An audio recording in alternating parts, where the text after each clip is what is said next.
Savers are losers. Robert Kiyosaki. Hello and welcome to the Durham Talents channel. My name is Jesse Durham. For today's installment of our quote series, we're going to evaluate a simple and curt saying from Robert Kiyosaki, author of Rich Dad, Poor Dad, when he said, savers are losers. Now, let me preface that we're going to evaluate this saying through an infinite banking lens. Now, savers are losers. Let's start with the first part, saving. I understand what Robert Kiyosaki is saying. I really enjoyed his books, and I know what the opposite side of the coin is going to say. Well, let's point it out. Okay, so Robert Kiyosaki says savers are losers. There are going to be plenty of folks out there. Dave Ramsey, for example, would say, well, you need to pay off debt as quickly as you can. That needs to be, not savings, so money goes there. Money then also needs to go to, 3 to 6 months of an emergency fund. Then you need to be contributing 15% towards your retirement. Then you need to be contributing towards and saving towards college for the kids, and you need to be paying off the house as quickly as possible. So there's that system of, save money for this, save money for that, save money for that, save money for that. And then you have Robert Kiyosaki over here saying, well, savers are losers. And he says controversial things like that, and I think it's very funny because it does cause an emotional response, and hopefully that it does so in a provocative way that pushes us towards questioning it. So that's what we're going to talk about here. Okay, so there are these opposing views of save, nest egg, retirement, college, pay off things, all that kind of stuff. And then you have Robert Kiyosaki saying savers are losers. So here's what my infinite banking lens tells me. You can't succeed at anything without discipline. So the discipline of saving, the proactive and intentional act of saving is good. It's good. So I don't care which camp you're in. When I say that it's good, I'm saying having capital and having access to capital is good. And that happens because we intentionally, proactively, purposefully amass capital. Capital, he who has the gold makes the rules. Okay, the golden rule, that's from Nash's book. We're never going to want to have access to less capital in the future or have less capital in the future. Now, what I think the differentiating factor is that Robert Kiyosaki says, well, let assets pay for liabilities. And he also says that savers are losers. So let's just simply ask this question. This is one I like to ask. If a dollar can perform one task or two or more tasks, which would you choose? Which would you choose your dollar to do? To perform one task or more than one task? Okay, let's take paying off debt, for example, because there would be Dave Ramsey over here. And I'm not saying it's good to be in debt. Third-party commercial liability debt. And Robert Kiyosaki doesn't either. He uses debt as a tool, yes, absolutely, for those who have listened to him. And again, I don't care whether you're in a Ramsey camp or a Kiyosaki camp. Just follow me on this thought here.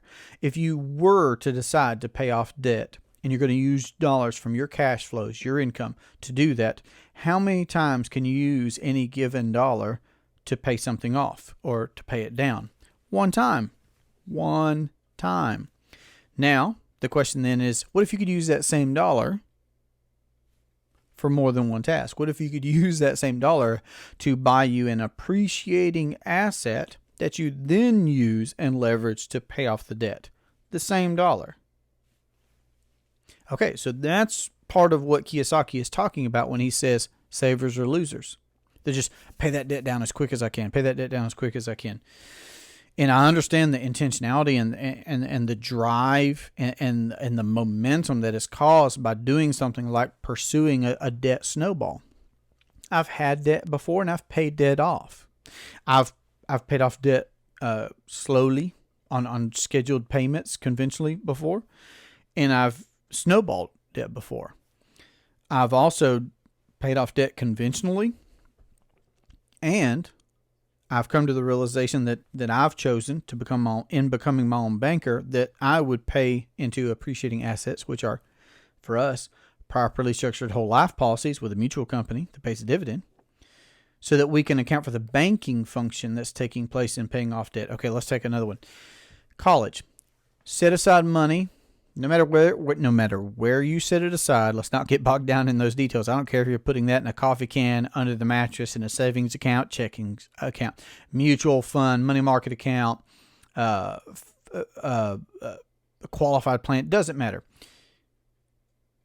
If you take $1 from your cash flow, from your income, and put it there, how many tasks is that dollar performing? One. Okay. What if you procured an appreciating asset that would continue to grow compounded, uninterrupted, and yet you could still access capital from that asset to cover the liability of college, have a college fund?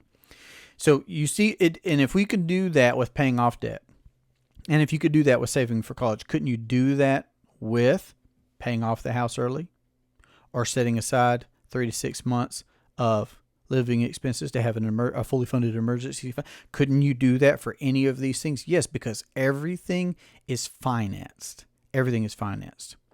Either we pay interest or we forfeit the opportunity to earn interest. And for that reason and for many other reasons, we haven't even begun to talk about inflation. Okay, if you're setting aside 3 to 6 months of an emergency fund, where do you put that? And I'm not telling you where to put that. I'm not making investment advice. I'm not saying so. But again, if you put it in a coffee can, if you put it under the mattress, if you put it in a savings account, if you put it in a money market account, if you put it in the market, if you put it in a 401k, if you put it, no matter where it is that you put it, are those dollars being productive or are they being lazy? You decide. Are those dollars performing any job? I mean, if it's in a bank account and the bank's giving you, you know what interest your bank's giving you.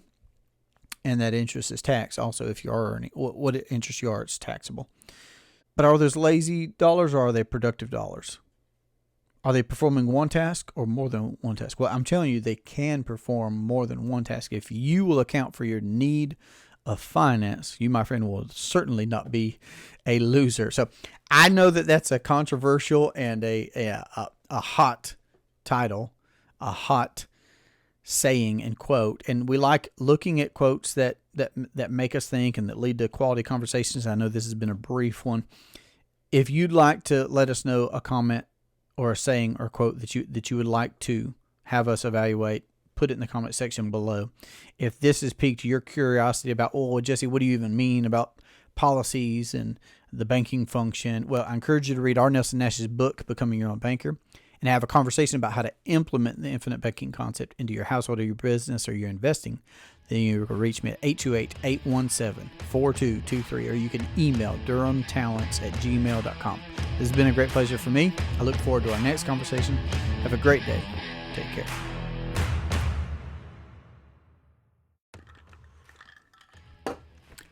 Loser!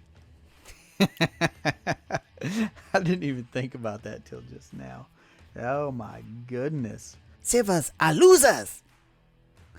We're going to the next one. It's good.